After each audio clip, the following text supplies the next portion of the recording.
I drive that many fucking hire cars that, fuck, I'll be lying to you if I didn't say that I'd come out of a shopping centre or something, no matter where I am, Gold Coast, Sydney, or whatever, and I'm like looking at the key to see like, what fucking car was I driving. It's fucking ridiculous, eh?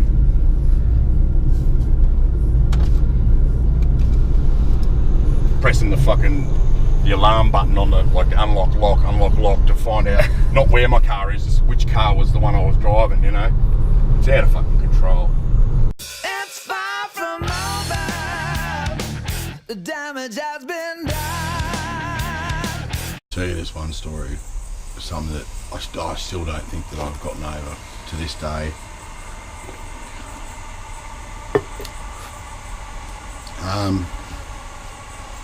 I was doing alright for a couple of years, and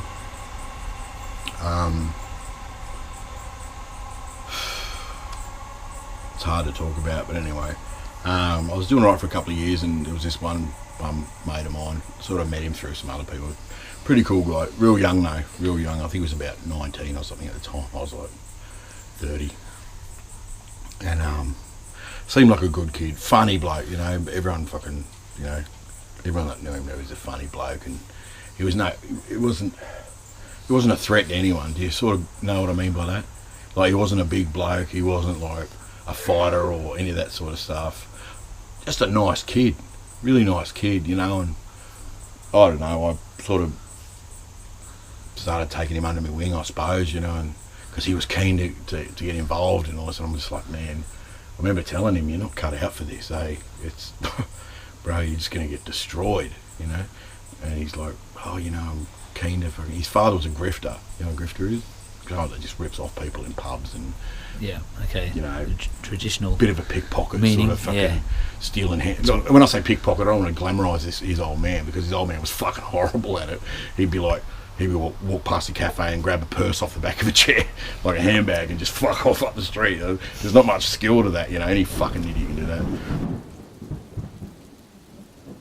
And he was a real good kid, you know, and I said to him quite a few times, you know, come on, can I get like 50 pills off you, or can, you know, a mate of mine's looking for some coke, or, you know, all this sort of 50. I know 50 pills might sound a lot to people that aren't involved, but 50 pills is nothing, you know, or 8 ball of coke, and, you know, and he was making a bit of money just selling to his mates and all that sort of stuff, and so I ended up taking him under my wing, and for about, I don't know, a year to 18 months, we were pretty close, eh? And I ended up letting him come and stay at my place. I had a fucking penthouse up at the Cube one in Goldie or something, and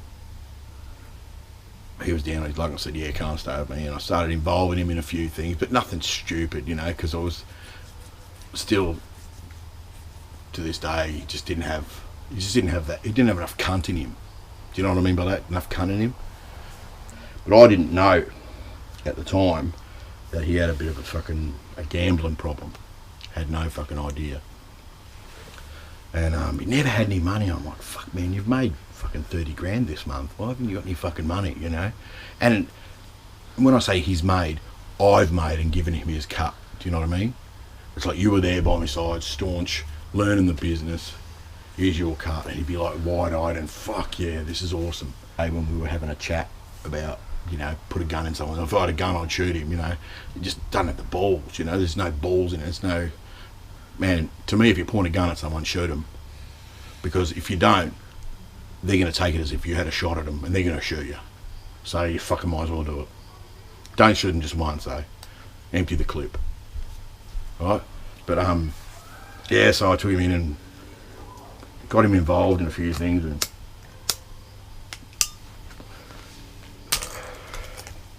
he was always saying to me, Con, you know, I want to make some real money, and rah, and so I got him involved in a couple of other things, and he made some good coin, 4 grand here, 5 grand here, something like that. He was just stoked with it, and I was always on at him, don't you fucking dare go. First time you buy a gold necklace, that's it, I'll never speak to you again.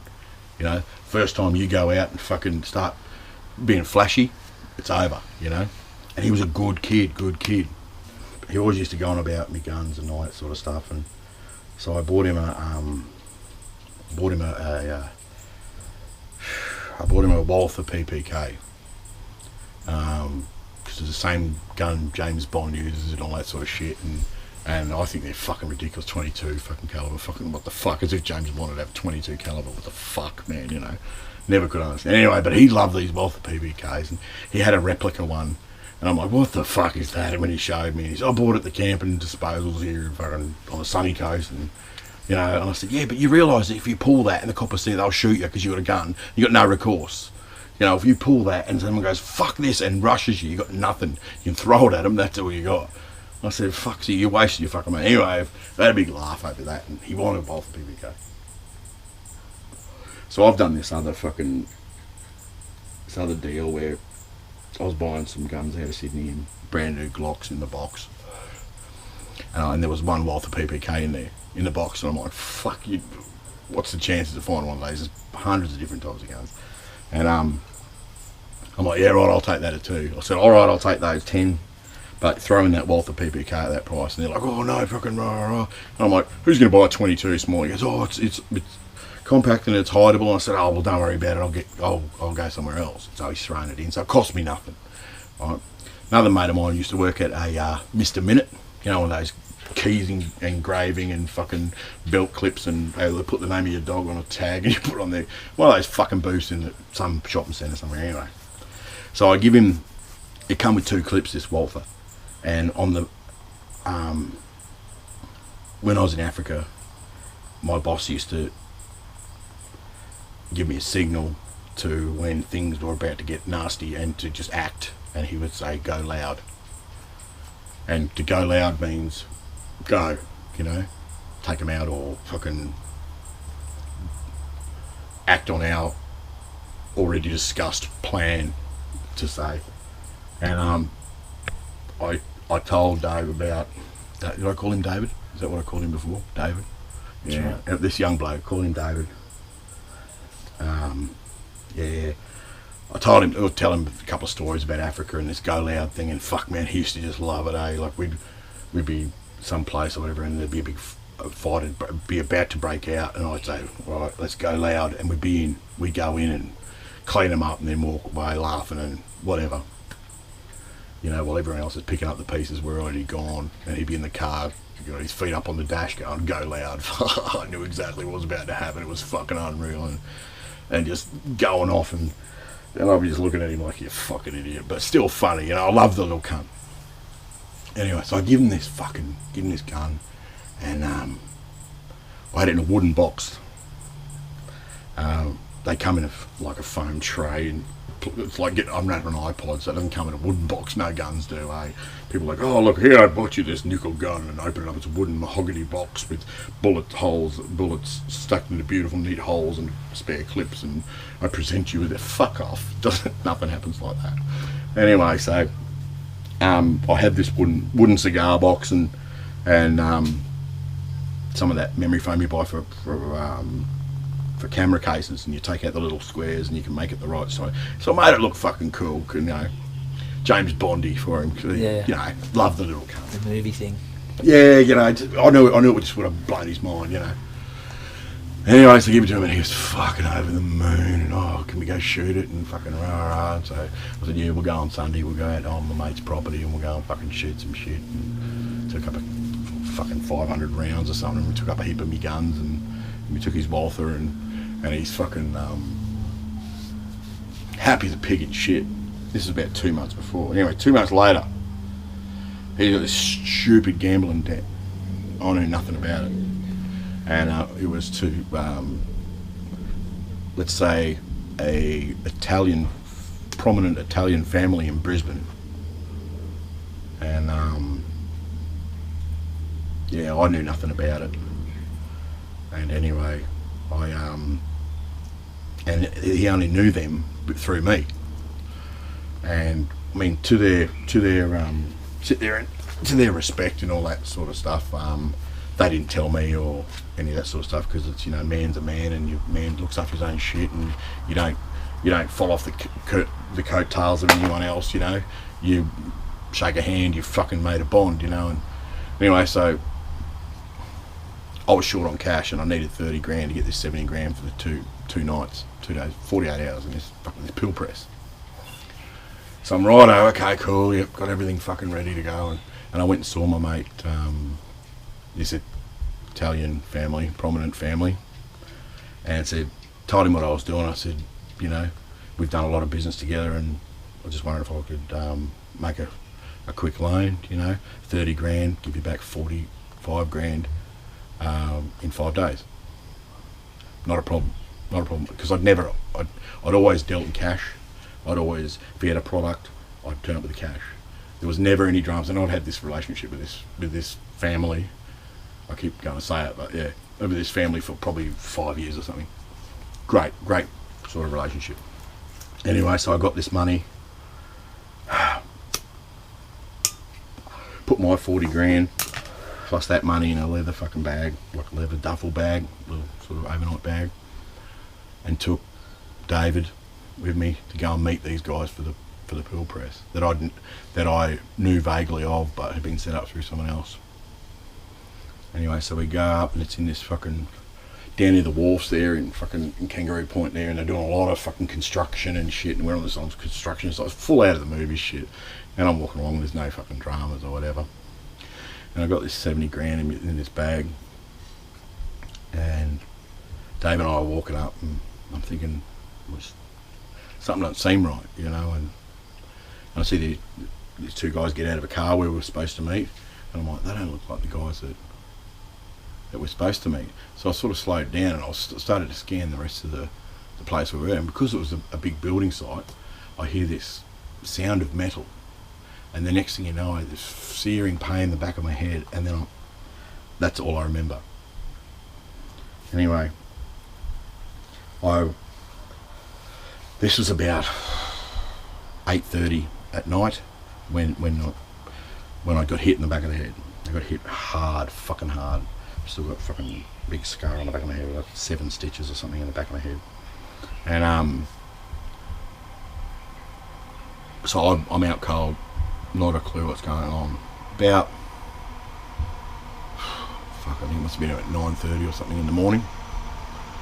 I only know this because I looked at my watch later on, but I sort of wake up and I've got this, my ears are ringing like no tomorrow, and I'm on all fours with my ankles bound and my hands tied up against the wall with a hood, like a pillowcase over my head, and it's got a fucking cable tie on the pillowcase.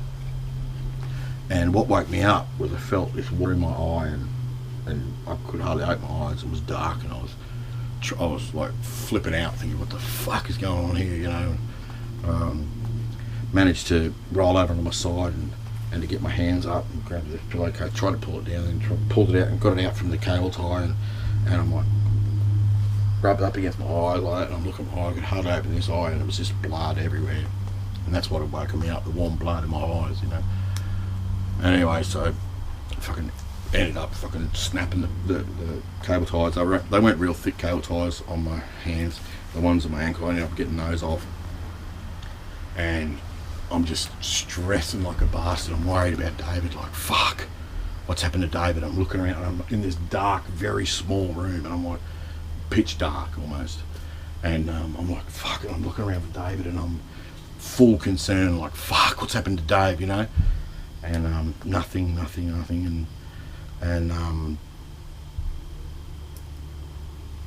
oh, fuck. You know, I get up and I find a door, and I open the door, and it's bright light hits me in the face, and I'm like, fuck, and I'm still at that place, so they'd fucking pretty much knocked me out and tied me up and fucked off with the 70 grand, and I'm still worried about David and all this, and I'm thinking, what the fuck's happened to him? And they'd taken. I used to also have another bag which would have money and fucking other shit, and never any ID, and one of my Glocks in it, and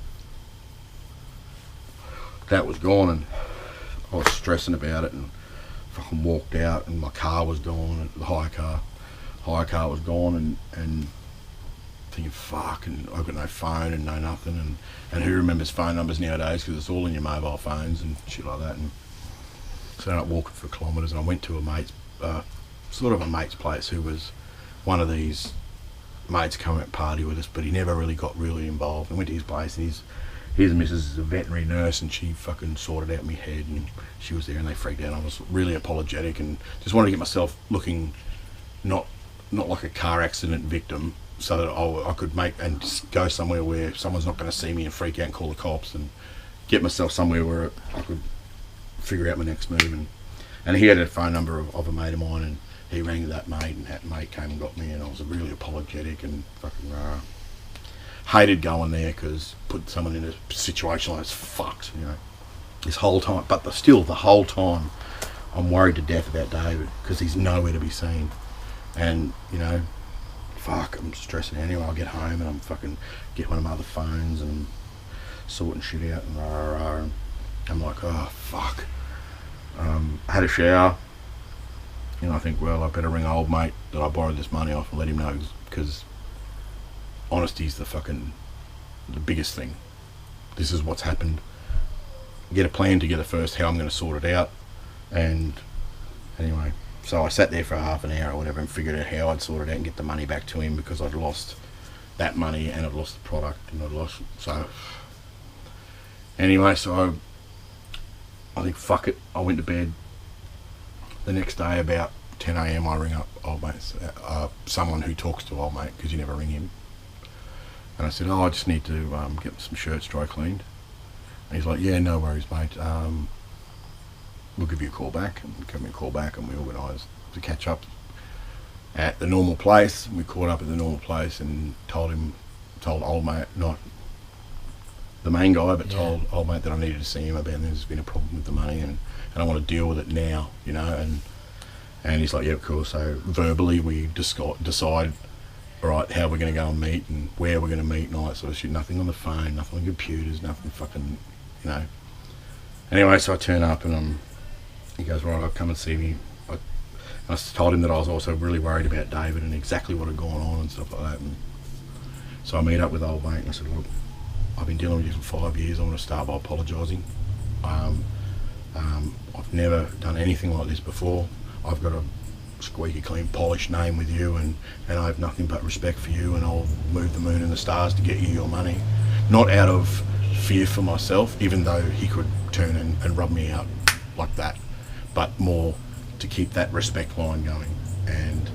And he was really cool with it. He's like, you know, okay, it's how the world is, and this sort of shit does happen.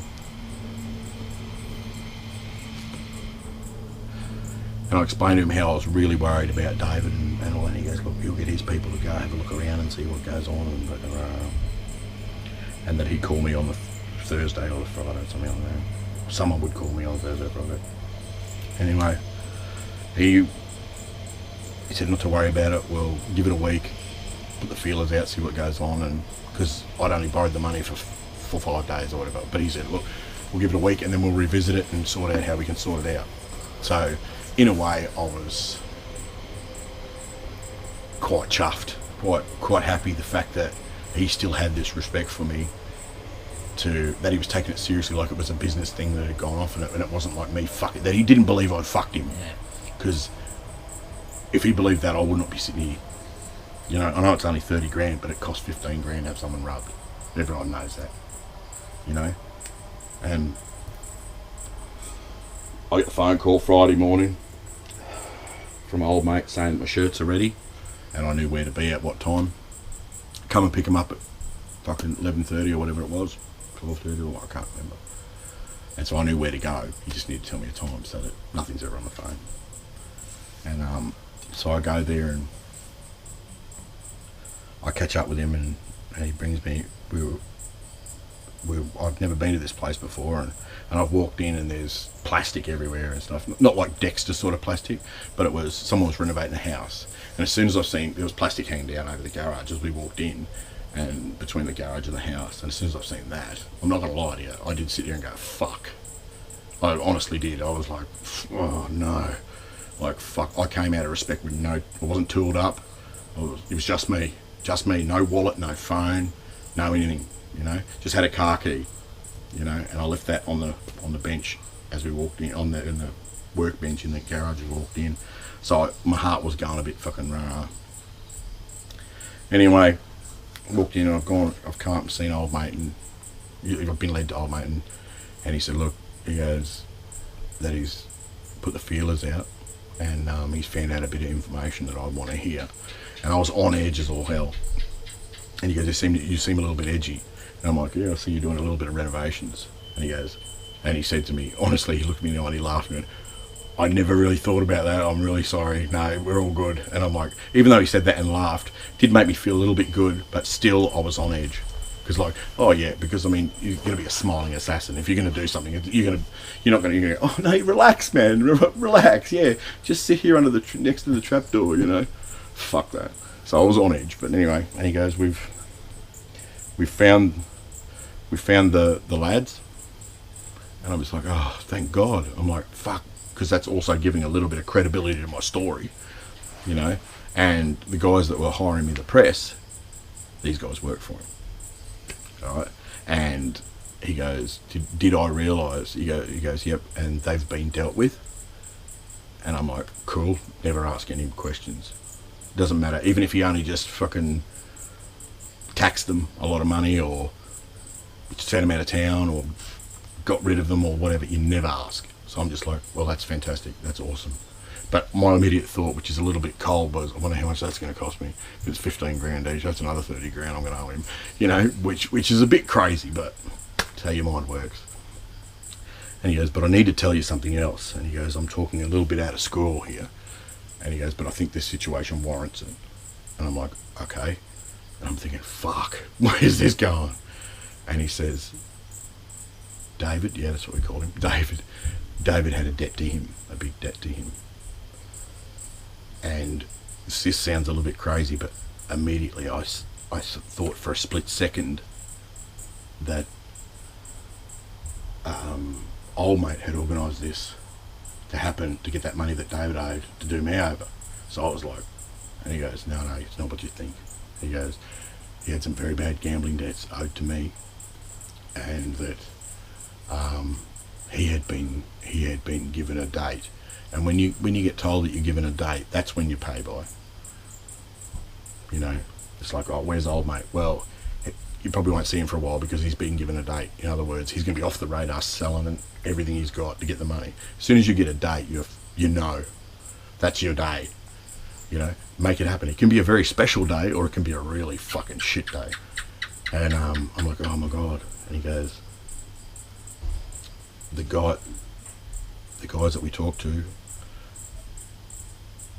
put us on to David. And I was still in my head going, in my heart, I was going, oh, thank God. So, and I'm like, so he's all right. And he goes, you need to hear the rest of this. And he goes, he set you up. And I'm like, who set me up? And I'm thinking the press guys. And he goes, no. He goes, David set you up. He's the one that hit you in the back of the head with the pipe. And he said, the last words that David said to him were, I needed the money, I had to pay you. Tell him I'm sorry, tell him I'm sorry. And I'm just like looking at him because I knew what that meant. And he goes, I believe this is yours, and slid the Walther PPK over to me. And I was devastated. I'm just like, oh, and he goes, the money has been handled. The money's been handled, so there's no money owed, which meant I lost 40 grand, but I didn't owe him any money. And that to me was my ultimate betrayal.